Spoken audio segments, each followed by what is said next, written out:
उर्दू मज़ाहिया लतीफ़े। दो दोस्त कश्ती पर सवार थे। एक ने कहा, भाई कश्ती डगमगा रही है, ऐसा ना हो कहीं डूब जाएं। दूसरे ने कहा, डूब जाने दो, कमबख्त ने किराया भी बहुत लिया है। एक पागल आईना देखकर सोचने लगा, इसको कहीं देखा है। थोड़ी देर सोचने के बाद बोला, ओ तेरी, ये तो वही है जो मेरे साथ उस दिन बाल कटवा रहा था।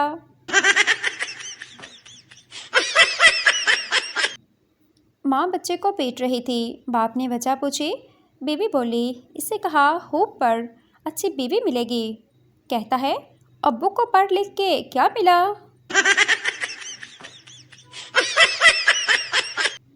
आज मैंने रिश्ते करवाने वाली आंटी को कहा, आंटी जी मैं जहेज़ नहीं लूँगा। आंटी, बेटा तुझे कोई लड़की दे दे ये भी बहुत बड़ी बात है।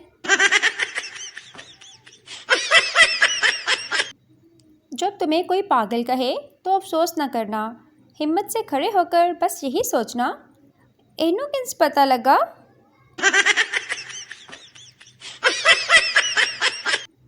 घर में फारिग तरीन अफराद के लिए खुशखबरी, मेरे पास ऑनलाइन वर्क है। आपने मुझे 2 लाख रुपए देने हैं और वर्क ये है कि फिर मुझे ढूंढना है। तस्वीर अच्छी न आने पर पहला कसूर कैमरे का होता है, दूसरा बैकग्राउंड का होता है और तीसरा खींचने वाले का। अपनी शक्ल पर तो शक करना ही गुनाह है।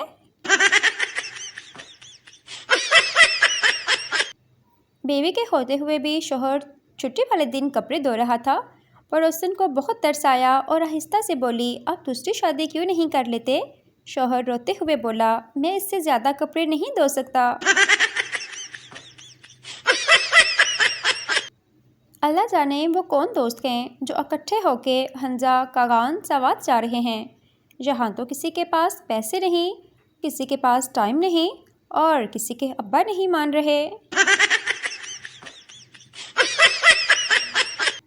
शादी के 2 दिन बाद दूल्हा उसी पार्लर पर गया जहाँ से उसकी बीवी को तैयार किया गया।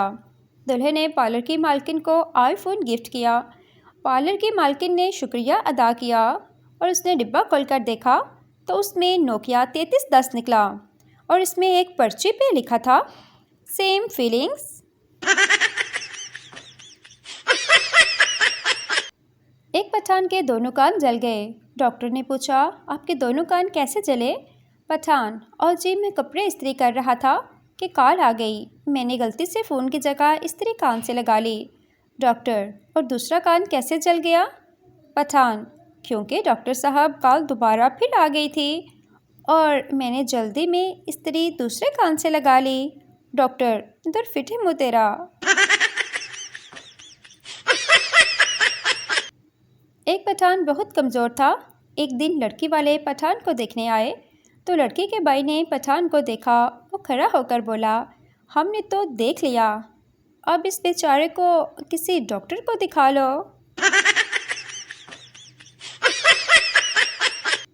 पुलिस वालों ने एक बुरी औरत की दावत की।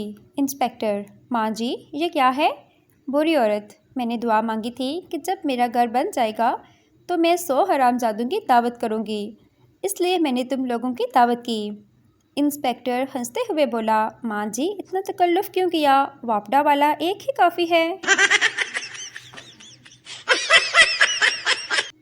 शौहर, मुझे देखकर तो आज भी लड़कियां मुस्कुराती हैं। बीवी, ते होर की, जदों तुहानू पहली बारी मैं तकिया सी ते मेरा भी हासा निकल गया सी। एक बच्चा दरवाजे की बेल बजाने की कोशिश कर रहा था। एक बुजुर्ग ने देखा और बेल बजा दी और बोला, बेटा और कुछ। बेटा बोला, बाबा जी हुन नसो।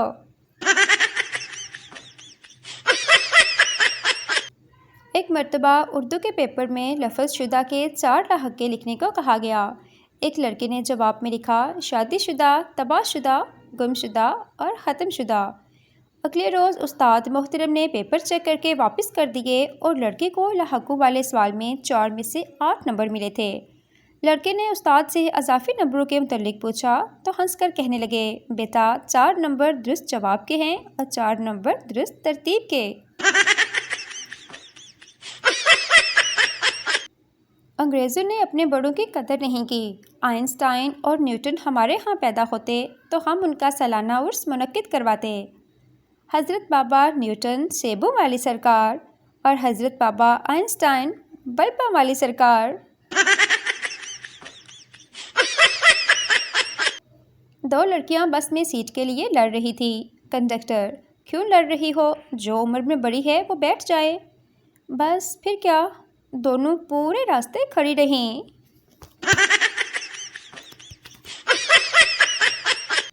दुकानदार ने एक सरदार से कहा, मच्छरों के लिए ये पाउडर ले जाओ। सरदार ने कहा, ना जी, मच्छरों को इतना फ्री नहीं करना चाहिए। आज पाउडर दे दिया तो कल बॉडी स्प्रे भी मांगेंगे।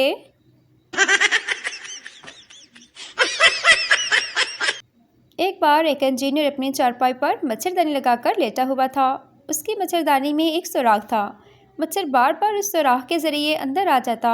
इंजीनियर परेशान हो गया। उसने मच्छरदानी में एक सुराख कर दिया और दोनों सुराख को पाइप के ज़रिए अटैच कर दिया। अब मच्छर का दिमाग ख़राब हो गया। इधर से घुसे उधर से निकले। इंजीनियर से पंगे। एक लड़का पार्क में बैठा था कि एक मर्द की आवाज़ आई, जिसे भी आइसक्रीम चाहिए वो मेरे पास आ जाए। इतना सुनते ही छोटे बच्चों से लेकर बड़े आदमी और औरतें उसके पास लाइन लगाकर खड़े हो गए, जो लगभग 25 होंगे। लड़के को थोड़ी शर्म आई, पर आइसक्रीम के लालच में जब इतने लोग खड़े देखे तो लड़का भी शर्म को भूलकर आइसक्रीम के लिए उन सबके पीछे लाइन में खड़ा हो गया। सबको आइसक्रीम मिल गई। जब लड़के का नंबर आया तो आदमी ने पूछा, कौन हो तुम? बाद में पता चला वो सब एक साथ पिकनिक मनाने आए थे। बस में काफ़ी रश था। एक बाबा जी का पाँव एक नौजवान लड़के के पाँव पर आ गया। लड़का दर्द से कराहा। बाबा जी बोले, सॉरी बेटा। लड़का, आज बस में सारे अन्य होए ने। फिर थोड़ी देर बाद उसी लड़के के पाँव पर एक लड़की का पाँव आया। लड़का दर्द से चीहा। लड़की, सॉरी। लड़का, इट्स ओके। बाबा जी गुस्से से, अन्नी दिया कि मेरे सॉरी द स्पेलिंग गलत सी।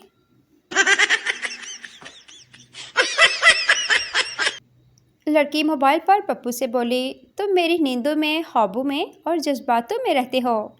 पप्पू घबरा कर बोला, खुदा की कसम बाजी, तुम्हें किसी ने बेवकूफ़ बनाया है। मैं तो पेशावर में रहता हूँ।